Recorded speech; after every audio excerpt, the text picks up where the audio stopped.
Mas agora vamos em frente. Ó, fica um convite para vocês aí, Sociedade Brasileira para a Qualidade do Cuidado e Segurança do Paciente. Está na ordem certa? Está na ordem certa? Qualidade e segurança?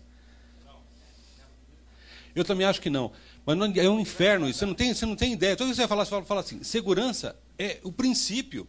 Se eu tiver isso, talvez eu tenha qualidade. E qualidade não sou eu que digo, é você que diz. É a percepção. Mas não adianta. É o inferno. É igual médico anestesista. Eu demorei 50 anos para convencer as pessoas. Fala médico anestesiologista. Pede para alguém falar essa palavra. Ele não consegue falar. Agora, médico anestesista. Sabe por quê? 60% da população não sabe nem que nós somos médicos. E isso não é só no Brasil, não. Fizeram essa mesma pesquisa em Cleveland, fizeram essa mesma pesquisa em hospitais da Europa. 60%, 70% da população não sabe que o anestesista é médico. Então, assim, eu prefiro ser chamado de médico anestesista e prefiro que segurança venha antes de qualidade, mas não tem jeito. É uma briga danada, assim por diante. Mas o ano que vem a gente vai estar junto. Esse foi o tema que o Anderson me propôs. Aí eu fiquei pensando nisso e pensei nisso aqui. Estou lá no meu escritório, alguém me propõe aquilo. Fazer o seguinte, deixa eu ver como é que eu faço para ficar onde é que eu vou ficar exatamente. Arrumar uma resposta complexa para ficar exatamente no mesmo lugar. É isso que nós estamos fazendo, sabe desde quando? Desde que um médico, que trabalhava na Mayo Clinic, publicou um artigo sobre morbidade e complicação no intraoperatório, na década de 40. Ele disse o seguinte, todo paciente que fosse ser submetido à cirurgia deveria ter, se tivesse asma, deveria ser preparado isso antes. Ele falou o seguinte, todo paciente que viesse para a cirurgia deveria ter entre 8 e 10 gramas de hemoglobina para ser operado. 8 combina com 24. 10 combina com 30. Que regra vocês acham que ficaram? 10, 30. John Land publicou em 48, no Mayo Clinic Proceedings, e durante 60 anos, a gente acreditou, quase 60 anos a gente acreditou que era isso mesmo. E a gente achava que todo mundo tinha que ter 10, 30. Em 80, a gente foi devastado por uma doença viral. HIV. Sabe o que aconteceu? Você não tinha nem teste para saber que aquilo lá, que diabo que era aquilo. Isso vem pelo sangue também. Opa, eu não quero mais sangue. Começou um movimento nos Estados Unidos. Bloodless Surgery. Vamos fazer cirurgia sem dar sangue para os doentes. Ou dando pouco sangue para os doentes. Isso foi andando. Bloodless Surgery, Bloodless Surgery. Aí, de repente, alguém parou e falou, espera um pouquinho só. Se trata de dar pouco, ou se trata de fazer aquilo que é o correto? Se fazer aquilo que é fazer o que é correto, é um pouco mais complexo. Né? E talvez seja isso, ó. Gestão, gerenciamento. De novo nós estamos voltando nessa maldita palavra. Ou maldita. Porque ninguém ensina isso, ninguém diz na faculdade, manda você transfundir. Diz que está anêmico, tem que transfundir. Diz que parece que vai sangrar, transfunde. Parece que está um pouquinho, tem uma coagulopatia, transfunde plasma. Ah, está tomando anticoagulante oral e tem que operar, transfunde plasma. Transfunde fator de coagulação. Ah, está com 40 mil plaquetas, vai fazer uma cirurgia, transfunde plaquetas. E a gente vai fazendo as coisas assim, no automático, ligado, absolutamente ligado no automático e assim por diante. Então, PBM, tem centenas de milhares de artigos sobre esse tema. Sobre as mais diferentes roupagens na literatura. Então, se vocês botarem isso, vai aparecer. Limiares. Então, como eu falei lá atrás, nós ficamos lá com o John Land em 8 a 10. Aí, isso aqui é só uma revisão sistemática da Cochrane de 2016. Ela diz o seguinte, amigos, é seguro manter um paciente com níveis de hemoglobina de 7 a 8 gramas. É colocado aqui. E aí tem um outro ponto. E quando está abaixo disso, qual seria o limite? Qual seria o threshold? Qual seria o limite aqui em que oferta de oxigênio, DO2, deixa de comandar o consumo, porque agora o que vem lá de vagão, trazendo o meu oxigênio, é tão pequeno que não vai ser suficiente para mim. Quem ensinou isso para a gente? Os testemunhas de Jeová. Com a sua recusa. Fulano chamado Denton Cooley. Alguns aqui, não sei se vocês conhecem. Um cirurgião. É um cirurgião cardíaco do Texas. Texas Heart Institute. É uma... É igual o que é o Karolinska Instituto relacionado à cirurgia cardíaca. É uma meca em relação a isso. Por que ele se tornou uma meca? Denton Cooley, um cirurgião cardíaco, que na década de 50 começou um programa voltado ao tratamento de testemunha de Jeová, para fazer cirurgia cardíaca. Bem, um desses vários trabalhos publicados por alguns desses grupos mostrou o seguinte: o limiar é 3,5 gramas. Aquele amigo que fez a gente, que está lá em cima, fez a gente com sobra de tudo. Você faz uma nefrectomia e tira mais 40% daquele outro rim, você continua tendo função renal normal. Você tira 60%, 70% do seu fígado, você continua tendo função renal, função hepática normal, respeitado algumas condições. Você tira praticamente você primeiro faz com 1/4, 1/5, 1/6 daquilo que é a sua volemia, e você continua comandando a oferta tecidual de oxigênio. Então, desculpem, por que é que a gente acha que o negócio é ligar no banco de sangue? Por que a gente não liga num outro lugar? Farmácia, por exemplo, uma boa solução de uma parte das nossas coisas estão lá na farmácia. Então, cada vez mais, essas estratégias, quando a gente analisa mortalidade, complicações, uma série de dados, a gente vê o seguinte: os fenômenos relacionados a desencadear o fenômeno de transfusão não são bem assim. Quando a gente fala de trauma é igual sangue? Depende.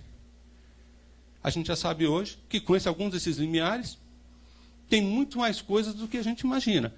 E muito claramente ficou claro que aquele modelo do ATLS, de você funcionar 2 veias, dar um monte de volume para os doentes, sabe o que a revisão mostrou? Matava mais doentes. Não salvava mais vidas. Então, manter a volemia daquela forma também não era. Cirurgia, igual a transfusão. Será? Muito menos do que a gente pensa hoje. Efetivamente, muito menos. Hemorragia materno-infantil, aí é uma coisa mais complicada, mas depende da situação. E algumas anemias. E aí vem um ponto importante em relação a anemias. A gente recebe os doentes para cirurgias eletivas com 8,5, 9 gramas de hemoglobina, e a gente não diz, está suspensa a cirurgia. Por quê? Porque ele não tem condições de fazer essa cirurgia. Eu tenho que otimizar, melhorar essa condição para depois trazer ele. Porque o fato de eu operar um doente com câncer anêmico aumenta a mortalidade, a recidiva tumoral, em 2 a 3 vezes, e aumenta a mortalidade em 30% a 40%. Como é que eu deliberadamente coloco o meu doente numa situação dessa? Se eu sei dessas informações, isso deve incorrer em algum tipo de violação do Código de Ética. Porque se eu sei disso, eu não posso efetivamente aceitar essa situação. Então, durante muito tempo foi assim. A gente aprendeu a usar plasma fresco lá na Primeira Guerra Mundial, da Primeira para a Segunda Guerra Mundial. Por quê? Manter a volemia dos doentes. Dava plasma, não tinha outra coisa. Então, de certa forma, a gente continua repetindo algumas coisas que efetivamente já mudaram ao longo do tempo, né? Então, de certa forma, uma série dessas bolsas aqui, que podem, entre aspas, salvar vidas, a gente já sabe hoje, pelos estudos restritivos, que elas pioram a sobrevida, que elas aumentam o tempo de internação, que elas aumentam as complicações. Então quer dizer então que não é mais para usar isso? Foi por isso que eu mudei o primeiro slide. Fazer uma gestão correta. Eventualmente eu vou precisar disso. Eventualmente eu vou precisar. Então, a era do bloodless, John Hopkins. Sabe por que eles colocavam isso na cara do site do hospital? Porque isso captava o paciente nos Estados Unidos. O paciente olhava, como ele olha hoje o Leapfrog. Leapfrog é um site que tem nos Estados Unidos, que foi montado por uma pessoa que teve um evento grave na família. E esse fulano, como era um fulano muito rico, tinha uma boa área de envolvimento na área de comunicação, ele montou um grupo, na verdade, que, de certa forma, disponibiliza um site em que os hospitais reportam alguns indicadores, e com esses indicadores você classifica os hospitais em termos de mortalidade, infecção, queda, uma série de coisas que a gente falou aqui. Hoje é o balizador mais importante nos Estados Unidos para definir onde é que eu vou me tratar. E o Bloodless lá atrás, de certa forma, era um atrativo também. Porque os hospitais que na década de 90 não botavam essa plaquinha aqui no seu serviço, não eram procurados. E hoje eles mudaram a plaquinha para PBM, o Patient Blues Movement. Então, tudo isso aqui, na verdade, de certa forma, está permeando essa questão do sangue, né? Suprimento. Grandes catástrofes. Quando teve aquele evento em Nova York da queda das Torres Gêmeas, vocês têm ideia de quantas bolsas de sangue foram disponibilizadas nos bancos de sangue de Nova York? Alguém tem ideia aqui ou não? Foram mais de 600 mil bolsas de sangue que foram disponibilizadas nos bancos de sangue de Nova York. Nos bancos de sangue de Nova York. Sabe quantas foram usadas? Menos de 6%. 94% foi para o lixo. Por quê? O conceito que tinha. Vai faltar sangue. E sangue salva vidas. Efetivamente, não precisou. Todas as vezes que tem essas catástrofes, a gente gera essas situações meio catastróficas simplesmente, e o suprimento vai lá em cima. Vira e mexe, está os bancos de sangue brasileiros fazendo campanhas aí, nessa fase que não tem catástrofe. Tem catástrofe e a gente se motiva. Né? Então, de certa forma, esse suprimento é um suprimento irregular. Se é um suprimento irregular, que está sujeito a algumas demandas, e a oferta, lei da oferta e da procura, melhor que eu estabeleça um modelo de cuidado e gestão em cima disso. E custo. Nessa época do Bloodless Surgery, eles fizeram um trabalho que foi publicado por um cara chamado Godnu, que é um dos caras que mais publica sobre transfusão, e ele mostrou, nos Estados Unidos, a variação do valor de uma bolsa de sangue. Ela variava desde $70 até $750. Aqui no Brasil a gente não tem esses números. Mas eu conheço pelo menos 2 hospitais em que ultrapassam tranquilamente esses $750 convertidos para reais.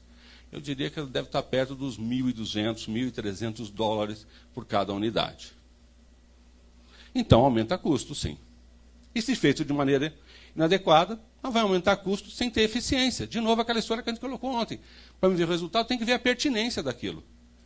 A outra coisa é a eficácia disso, e a utilidade disso, e a segurança disso. É dito pelo mundo afora que a incidência de trale, que é um tipo de disfunção pulmonar que acontece relacionada à transfusão de plaquetas, é 1 para 500 ou 1 para cada 1.000 unidades de plaquetas transfundidas. Pelos dados que a gente tem relatados aqui no Brasil, a nossa incidência é de 1 para 100 mil, porque nós somos a Suíça. Ou nós não reportamos nada. Provavelmente é a segunda alternativa. Então, quando a gente fala de segurança, a gente ainda está à margem disso. E a gente está falando de doenças hoje que a gente nem tem ideia. Então, efetivamente, quando você pensar em fazer uma transfusão, imagine que você está fazendo um transplante. Você indica transplante de fígado para qualquer paciente? Transplante renal, um transplante de pulmão, um transplante de coração? Porque na hora que você faz transfusão, você gera uma tal carga imunológica para o seu doente, que na década de 70 para 80, sabe o que eles faziam com doentes que iam fazer transplante renal? E que são normalmente anêmicos? Davam 1 ou 2 unidades de sangue profilaticamente. Sabe para quê? Para reduzir a perda do enxerto. Do ponto de vista imunológico, é como se você colocasse lá dentro de certa forma, 2 elementos para o nosso sistema imunológico reagir. Quem que recebeu antes? A carga imunológica da transfusão. O que acontecia? O rim passava, de certa forma, meio desapercebido, e o sistema imunológico nem via. Quando ele viu, o rim já estava funcionando e assim por diante. Ele nem tinha tempo. Então, durante um tempo, a gente usava essa estratégia. Depois se viu que ela estava inadequada. Porque a gente descobriu que o renal crônico, na verdade, não tinha uma proteína importante, chamada eritropoetina. E ela, na verdade, era um mecanismo de recuperação dessa anemia. Só que custava muito caro, porque é engenharia genética. Aí, o que aconteceu? A gente passou a ter essa disponibilidade, essa medicação, no Sistema Único de Saúde. Eles entregam essa medicação para você. Hoje, raramente a gente encontra um paciente renal crônico com menos do que 10, 11 gramas de hemoglobina. Eu faço transplante renal, faço transplante de fígado. Eu raramente vejo doente nessa condição. Porque as medicações são disponíveis. Então, para você tratar efetivamente alguma dessas patologias, você tem hoje segurança, e tem utilidade, e tem eficácia. Então, hoje mudou o site. O site dos hospitais agora fala sobre isso. Ele fala sobre um modelo de organização e de gestão em relação ao sangue. E aí tem várias coisas colocadas. O programa, objetivos do programa: desenvolver e implementar um programa de gestão do sangue perioperatório, evitar a transfusão halogênica sempre que possível e, quando necessário, transfundir tão pouco quanto possível. Porque durante um tempo a gente falava o seguinte: quem dá uma, dá duas. Não tem sentido. Se o doente está anêmico, eu transfundo 2 unidades. E durante anos a gente acreditou nisso. Quando, na verdade, você transfunde com que objetivo? Restaurar a capacidade de transporte de oxigênio. Se você não mede DO2, como é que você vai querer dar 2 ou 3 unidades? É mais complexo do que a gente imagina. Então, alguns pilares aqui, né? Otimizar em relação aqui à série vermelha. Otimizar a massa de glóbulos vermelhos, minimizar a perda de sangue no ensangramento lá no intraoperatório, uma boa parte das coisas aqui, e aproveitar e otimizar a reserva fisiológica da anemia.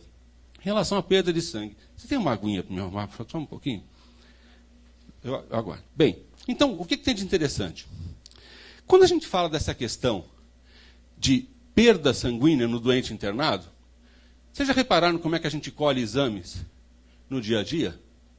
Com quais frasquinhos que a gente colhe? Sabe como é que o pessoal colheu o exame durante uma época? Como é que eles faziam? Chamado química seca. Pegava uma gota, colocava numa plaquinha. Essa plaquinha dava HBHT, sódio, potássio, cloro, lactato, uma gota. Glicose, sódio, potássio, cloro, cálcio ionizado. E tinha algumas mais complexas. Uma gota. Se hoje no hospital de vocês forem colher esses exames, tem uma tecnologia hoje em que você colhe uma seringa só com 2 ml e meio de sangue e faz esses mesmos exames. E tem lugar que não tem essa tecnologia. E colhe 4 ml para fazer a glicemia, 4 ml para fazer o sódio e potássio, mais 3 ml para fazer o hemograma, mais 4 ml para fazer o coagulograma. Então, nesse contexto, o que significa? Ele perde 30, 40, 50 ml em cada colheita. E aí a gente põe de rotina essa colheita, né? A gente põe todo dia de manhã colher exames. Exame que tem exame desse que não muda em 48, 72 horas. Aí a pergunta é, por que você colhe esse exame de rotina? Sabe por quê? Hábito. E alguns custos. Então, esse é um negócio importante. A tecnologia está mudando. Ela está extremamente avançada. Pode nos oferecer uma série de vantagens e a gente não usa. No meu hospital, a gente começou a trabalhar no laboratório para colher os exames dos nossos pacientes em frasco de coleta infantil. Porque você colhe entre 1/5 e 1/7 do volume. E aí começou a discussão lá embaixo. Puxa, mas não sei. Será que vai dar certo? Desculpe. Você faz o mesmo hemograma para o adulto e na criança com esse mesmo frasquinho? Faz. Então, por que você não quer pegar um frasquinho? Ah, porque é adulto. Não, mas implica por quê? O exame é errado da criança? Tem margem de erro maior? Não, não tem. Sabe por quê? Ah, porque é assim. E porque é assim, vai ficando assim. Aí alguém vai vir e vai falar, não é bem assim não, né? E aí vocês estão fora da brincadeira e assim por diante. Então, aqui tem uma série de outras oportunidades, aqui tem um monte. Essa apresentação vai ficar com vocês. Eu insisto muito nessa questão da anemia, e por quê? Porque nós não damos importância a isso. Nós trazemos o doente para a sala anêmica em cirurgias eletivas e não damos importância a isso. A gente não dá atenção a um trabalho multidisciplinar e multiprofissional.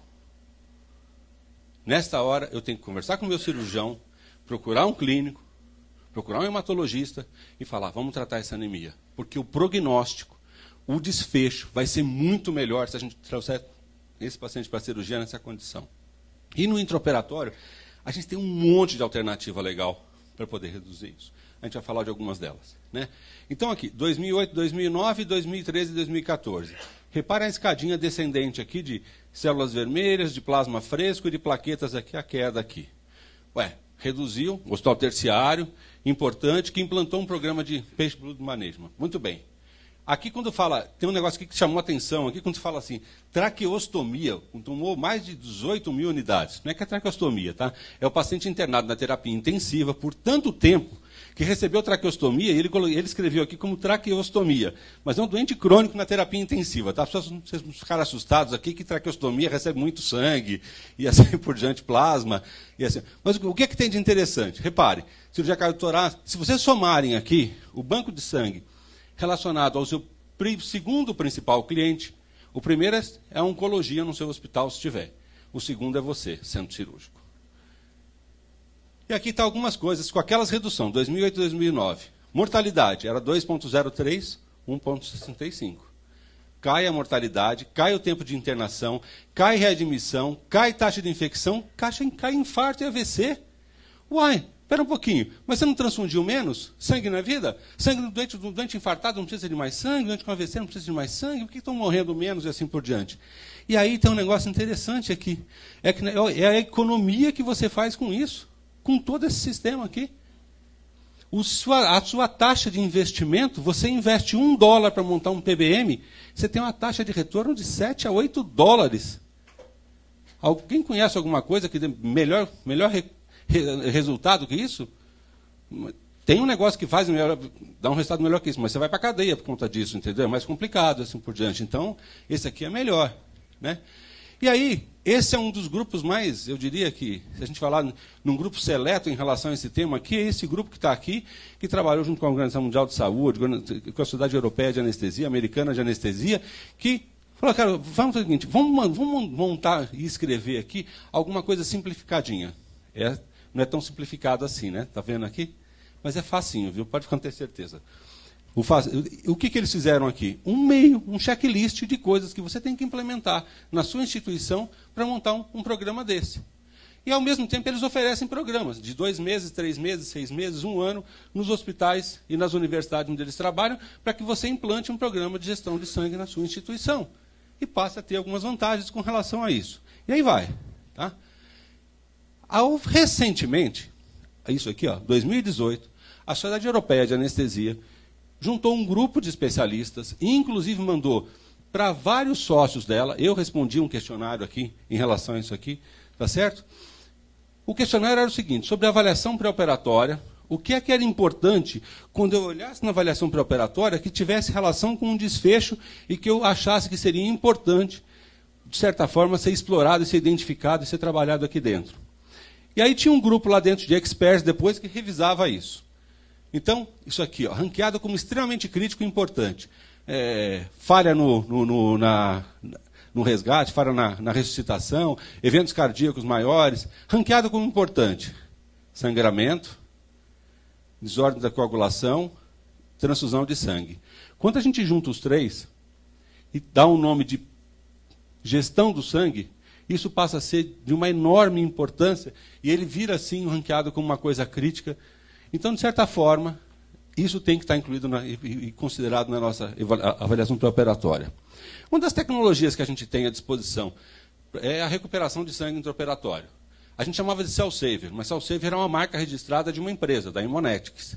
Então, na verdade, é um sistema de recuperação intraoperatória de sangue que tem vários tipos. Eles têm sistemas mais automatizados, têm sistemas os mais simples possível. Estudavam em cirurgia cardíaca. Era um frasco que colhia, depois ele invertia o frasco, e aquilo virava sangue e entrava na veia do doente. Uma das coisas mais simples possível. Esse que pegava o frasquinho do dreno, virava para cima e depois caía na veia do doente, não filtrava tudo. E às vezes dava mais piora na parte hemorrágica. Alguém falou, opa, é baratinho, mas pode dar complicação. Aí começou a utilizar sistemas automáticos, que lavam, e depois devolvem o paciente só concentrado de hemácia. Durante um tempo, a gente achava que em tumor, a gente não poderia utilizar isso. Por quê? Pelo risco de metástase e de recidiva tumoral. Isso, na verdade, virou muito mais um fato do passado. Porque, efetivamente, você pode utilizar essa tecnologia para essa situação. O que mais você pode utilizar? Aqui é um antifibrinolítico. A gente já sabe que a fibrinólise é um fenômeno fisiológico depois da ativação da coagulação. Só que tem pacientes que exageram nessa resposta inflamatória, exageram na resposta fibrinolítica. E se eu utilizar uma droga que controle, de certa forma, isso, eu vou reduzir o sangramento. Então, cirurgias de coluna, cirurgia cardíaca, cirurgias que têm um grande potencial de sangramento, a gente usa profilaticamente drogas antifibrinolíticas, porque elas têm um poder de reduzir o sangramento. Tem várias no mercado, e tem essa característica. Com relação à anemia, é o mesmo ponto. Então, aqui está só o diagnóstico, né? Aí as formas, o diagnóstico, aquilo que você vai ter que tratar, como é que você vai ter que tratar inicial, vou passar rápido por isso só. Isso é um algoritmo que você tem. Mas o que esse algoritmo fala para a gente? Está listado, está agendado para a cirurgia? Ok, está. Tem um risco de transfusão maior que 10%? Ou uma perda de sangue previsível de 500 ml? Vou fazer uma relação agora com vocês. 2147, que é a resolução nova da anestesia, que a gente aprovou em dezembro, com um apoio imensurável do time da Cláudia da Montanha, tá certo? E que uma das coisas que está colocada lá é um negócio chamado gestão de risco do paciente de alto risco. E um dos itens é isso aqui, previsão de mais de 500 ml de perda do paciente. E por quê? Porque se eu tenho essa previsão e sei antes, eu começo a vir para cá, ó. Tem risco de transfusão? Não, não tem. A avaliação pré-operatória vai para a cirurgia. Tem. Opa, tem que revisar isso aqui. A hemoglobina está com anemia? Sim, está. A cirurgia não eletiva, vou ter que classificar, começar a tratar rapidamente e colocar esse doente e vou para a cirurgia. Não, a cirurgia é eletiva. Vou classificar a anemia, iniciar o tratamento e vou adiar a cirurgia, até que o paciente não tenha mais anemia. Isso significa o seguinte, a gente tem suporte acadêmico, científico, para efetivamente trabalhar isso de maneira diferente. E eu operar um doente que tem 9 gramas de hemoglobina, ou anestesiar esse paciente quando ele está com 14 gramas de hemoglobina, é uma brutal diferença em relação a isso, a gente já sabe disso. E tem drogas novas. Essa droga aqui é uma droga que, em crianças aqui, que existe, na verdade, uma situação de trombocitopenia associada à quimioterapia, tem uma droga que recupera isso. E tem outras drogas também que recuperam. E tem drogas que agridem. Eu dou heparina crônica para um doente, uma das complicações é trombocitopenia. Então eu tenho que estar, de certa forma, atento a isso. Né? Aqui é a presença do ácido tranexâmeno em cirurgia de revascularização coronária, que reduz o sangramento, e quando você vai olhar depois, no desfecho, reduz mortalidade, reduz morbidade, e reduz o tempo de internação. Então, efetivamente, deve fazer diferença. Isso aqui é o site do Hospital da Universidade de Frankfurt. No pré-operatório, risco de transfusão maior que 10%? Olha lá, mesma coisinha de lá. Investigue, diagnostique, trate, descontinue a anticoagulação, descontinue drogas antiplaquetárias, faça um crossmatch aqui. Intraoperatórios, disparos, os seus gatilhos de transfusão terão que ser diferentes, eles terão que ter uma outra consideração. Vamos sair de John Lund de 1940, de 10,30, e vamos agora passar pelo menos para 6, 7 gramas de hemoglobina. É uma enorme diferença em point of care. Esse é um outro ponto, tecnologia. Diagnóstico de coagulopatia, num frasquinho que eu mando para o laboratório para ver o TP e TPA, o índice de especificidade e sensibilidade desse teste é de 66%, pessoal. O que significa isso? De cada 100 doentes que eu mandar, 34 vão ter exame normal e vão sangrar. Vão ter uns que vão ter exame anormal e não vão sangrar. Quem é que sangra? Qual deles eu transfundo profilaticamente? Qual eu cuido profilaticamente? Ou é razoável continuar com um teste com tal nível de incerteza? A propósito, um bom inquérito, perguntas em relação à história da coagulação do doente, são mais eficazes e efetivos do que exame laboratorial. Eles têm um índice de assertividade acima de 92%. 12 perguntinhas que você faz para o doente antes da cirurgia. É mais barato do que pedir TP, TTPA, fibrinogênio, e assim por diante.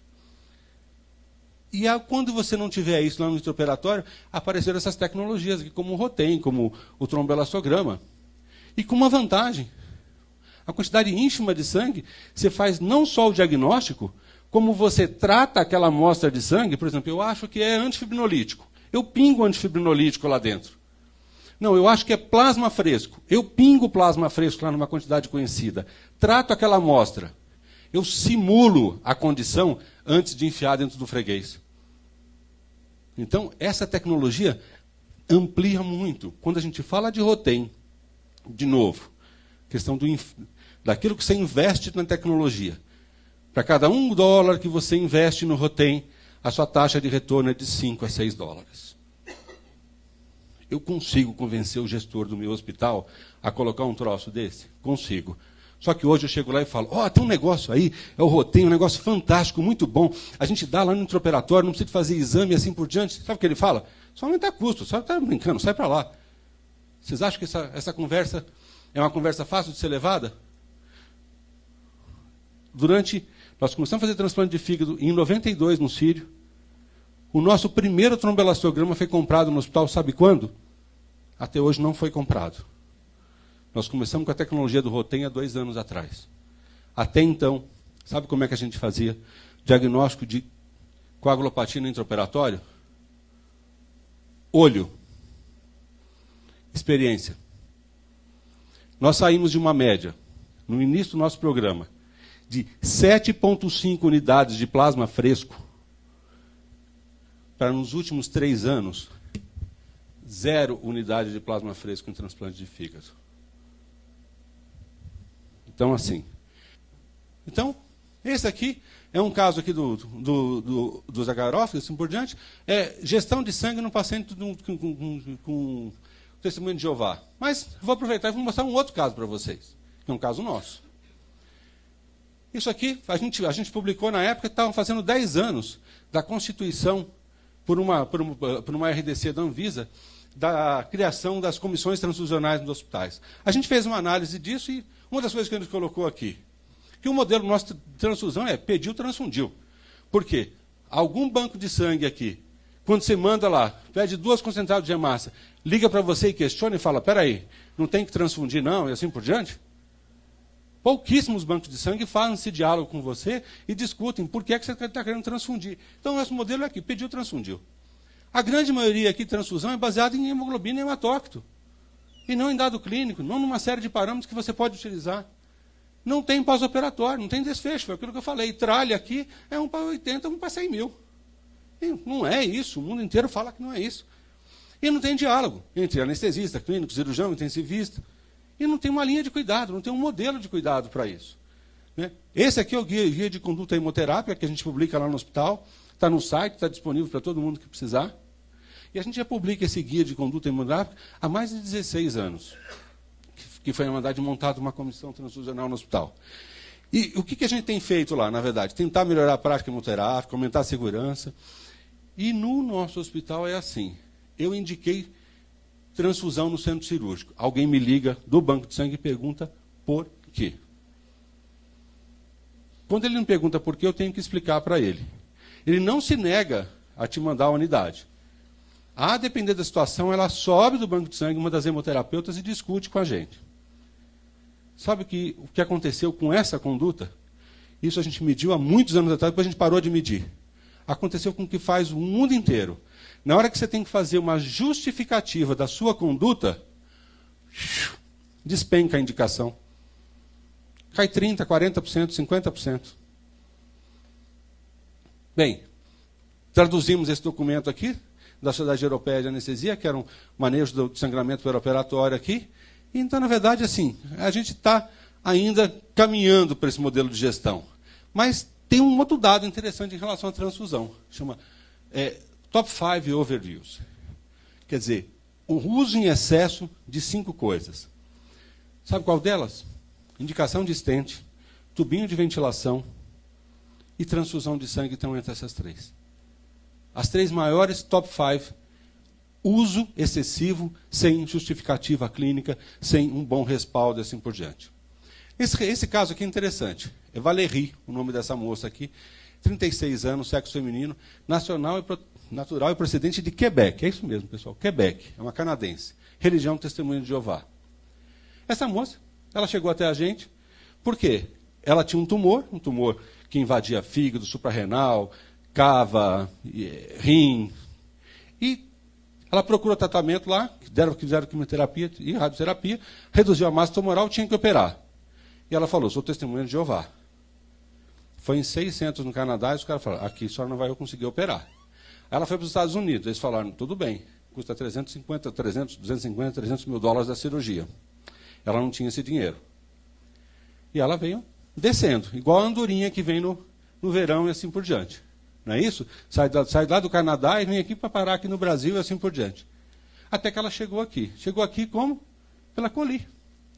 Porque, de certa forma, a gente já tem feito algumas coisas. Há mais ou menos uns 20 anos atrás, eu cuidei de alguns casos, e um outro colega meu, cirurgião, também cuidou de outros casos. E, de certa forma, a gente acabou sendo uma referência informal para alguns deles em relação a isso. E eles procuraram um cirurgião. Falaram, ó, tem esse caso aqui, com tumor suprarrenal direita, com metástase hepática, no rim direito, invasão de veia cava, que já fez QT e radioterapia, e agora tem que operar, e ninguém está querendo operar ela assim por diante. Muito bem, a intervenção cirúrgica planejada é essa aqui, manefreso, suprarrenalé, avaliação pré-operatória, anemia ferropriva importante, suplementação de ferro e eritropoetina. Sabe onde é que foi feita essa melhoria dela? Não foi a gente, não. É um centro que eles têm no interior de São Paulo. Que cidade que é? Tatuí. Eles têm um centro que tem suporte médico, suporte de coisa. A Valérie ficou lá, acho que uns 3 ou 4 meses. Quando ela chegou lá, ela tinha 8,5 de hemoglobina. Quando ela veio para a gente, ela tinha 13,5 ou 14,5 gramas de hemoglobina, não me lembro. Então, isso aqui. Então, de certa forma, a gente fez o cuidado pré-operatório, que eles fizeram, muito bem feito. A gente planejou aqui hemodiluição normovolêmica. Ela não tinha 13 gramas de hemoglobina. A gente fez um cálculo e retiramos aquele sangue dela. E depois vocês vão ver como é que a gente fez aqui. O demastranexâmico, escavenge de radicais livres, mantivemos a temperatura acima de 36, clampeamento intermitente, uma série de coisas, cuidados intraoperatórios aqui, para isso. Aqui foi o que a gente fez, o volume que foi retirado, e está aqui, está ligado. Estão vendo que isso aqui é artéria, para quem não é da área. E aqui ela está ligada com um monte de torneirinha. Sabe por quê? Porque está aqui ligado. A gente manteve ligado. Manteve uma continuidade do sistema e assim por diante. E deixamos lá do lado. Utilizamos o sistema de recuperação de sangue intraoperatório. E aí está aqui a evolução dela. Pré, dia da cirurgia, depois dia da pressa, no pós-operatório imediato. Ela foi embora para casa com 9,2 gramas de hemoglobina, sem receber nenhum fator de coagulação e nada disso. Então, isso aqui é um pouco do que é aceitável. E aqui está a Valérie, com o marido dela, que é advogado. Você falou da JW, né, .org, está aqui. Sabe o que está escrito aqui? Suprema Corte do Canadá. Ele é advogado. Ele mandou essa foto para a gente tem 3 meses atrás. Sabe por quê? Sabe o que ele estava fazendo na Suprema Corte? Defendendo os direitos de um paciente testemunha de Jeová a ser tratado no Canadá sem a utilização de sangue. Olha que ironia da vida. Então é isso. Por isso que eu te falei que eu podia emprestar os slides para você, né, Marcelo? Está aqui. Estratégia clínica para evitar transfusão, podem ser evitadas, se adotar a estratégia otimizada para evitar, gerenciar, aumentar a hematopoiese, maximizar a tolerância à anemia.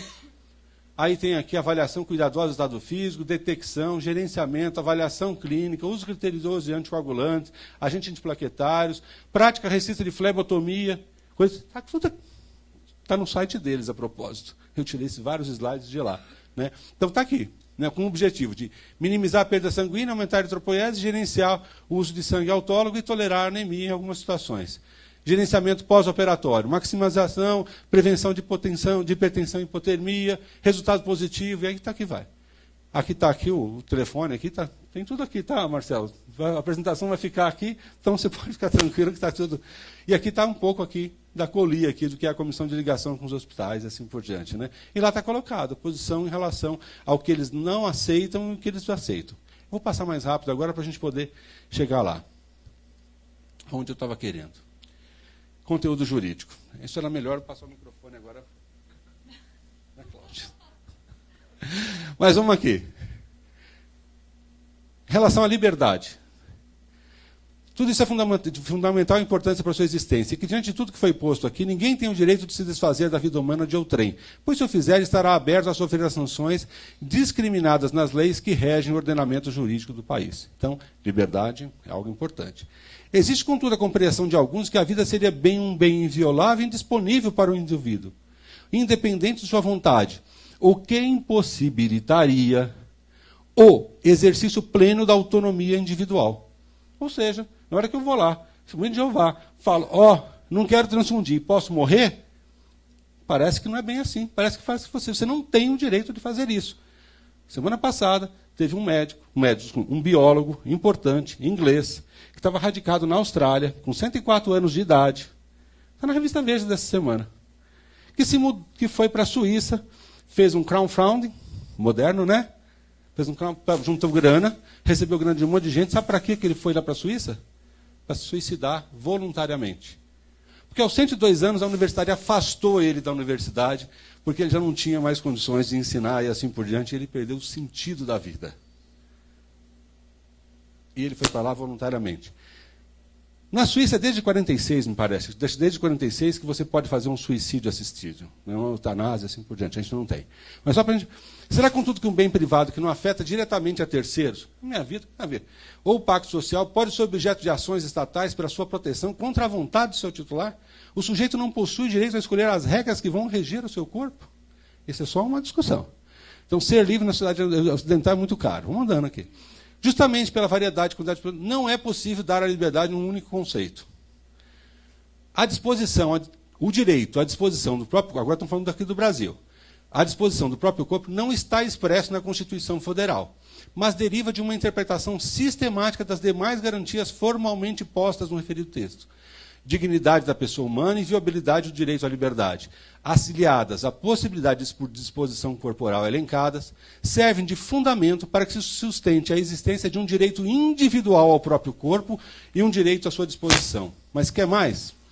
Tá, no mesmo artigo diz que você tem, além disso, você tem direito à liberdade da sua crença e que ninguém vai poder te demover disso. Juntou os dois, nós estamos agora violando a Constituição quando a gente começa a discutir isso, da forma como a gente discute. Então eu queria primeiro colocar um ponto médico e acadêmico. É isso? Todo doente com trauma precisa de sangue? Todo doente que vai para a cirurgia precisa de sangue? Todo doente que vai? Será? Outra, quando ele diz que ele se recusa a isso, eu digo, não, mas eu estou acima de você. Por quê? Porque eu sou doutor. Porque eu sou médico, porque eu vou cuidar de você. Então está ali, no capítulo 5, essas duas coisas.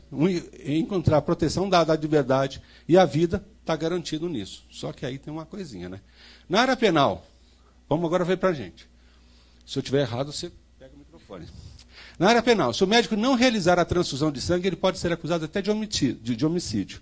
E está aqui. Se a falta da transfusão resultar na morte do paciente por conduta omissiva, pois, de acordo com o artigo 13 do Código Penal, aquele que tem o dever de poder de agir e não faz, responde pelo crime que a sua conduta é omissiva, no caso, não fazer a transfusão. Agora eu pergunto, e se no caso daquele paciente eu utilizar otimização pré-operatória de sangue, cuidado intraoperatório, cuidado pós-operatório, fizer tudo efetivamente que estava ao alcance do ponto de vista tecnológico e de técnica e de cuidado, e aquele paciente morrer, é a mesma coisa? Eu respondo do mesmo jeito?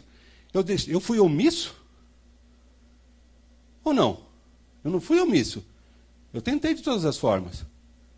Tinha um limite para aquilo.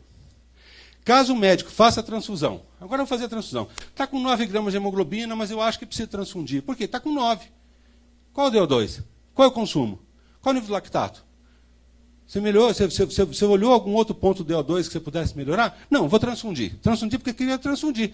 Caso o médico faça a transfusão no paciente que não corra risco de vida, ou uma situação em que haja tratamentos alternativos, ele pode ser indiciado pelo crime de constrangimento ilegal, artigo 146 do Código Penal.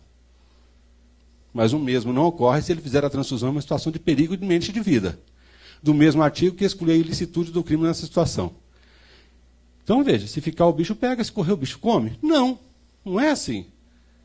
Existe muito mais coisas do que a gente está...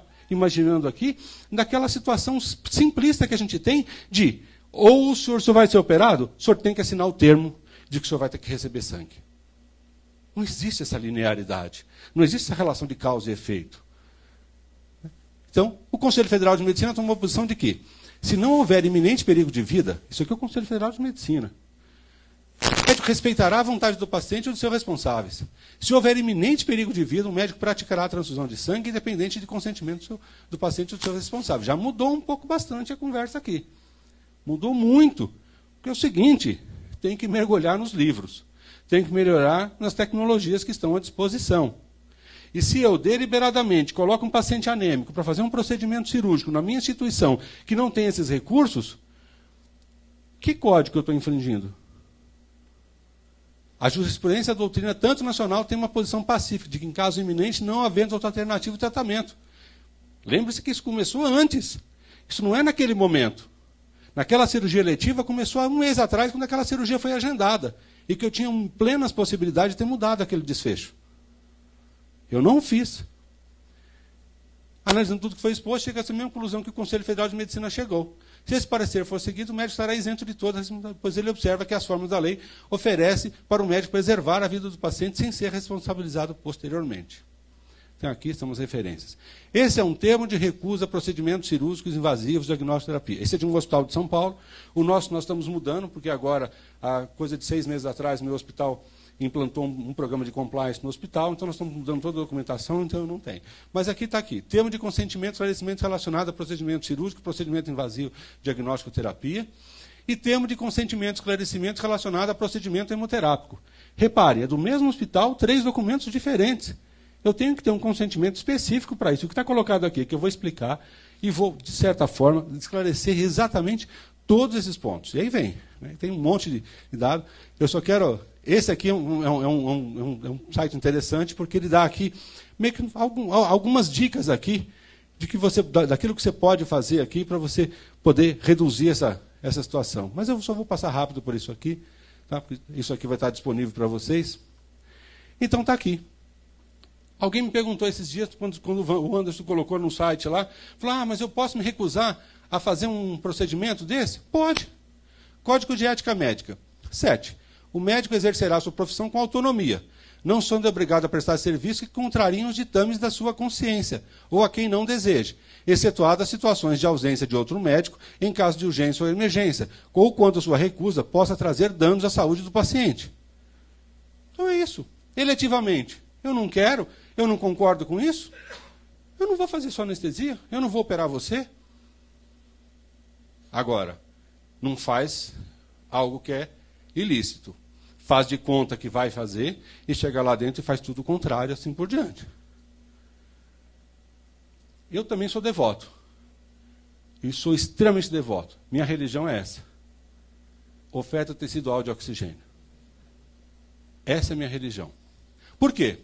O conteúdo arterial e o débito cardíaco, eles são regidos lá em cima pela saturação e pela pressão parcial de oxigênio, pela hemoglobina, pela frequência e pela pós-carga, que são representados pela contratilidade, que são representados por líquidos, inotrópicos, vasopressores, assistência circulatória e mais outras alternativas que a gente tem aqui, e aqui transfusão. Quando eu abro transfusão, eu abro uma outra chave, PBM.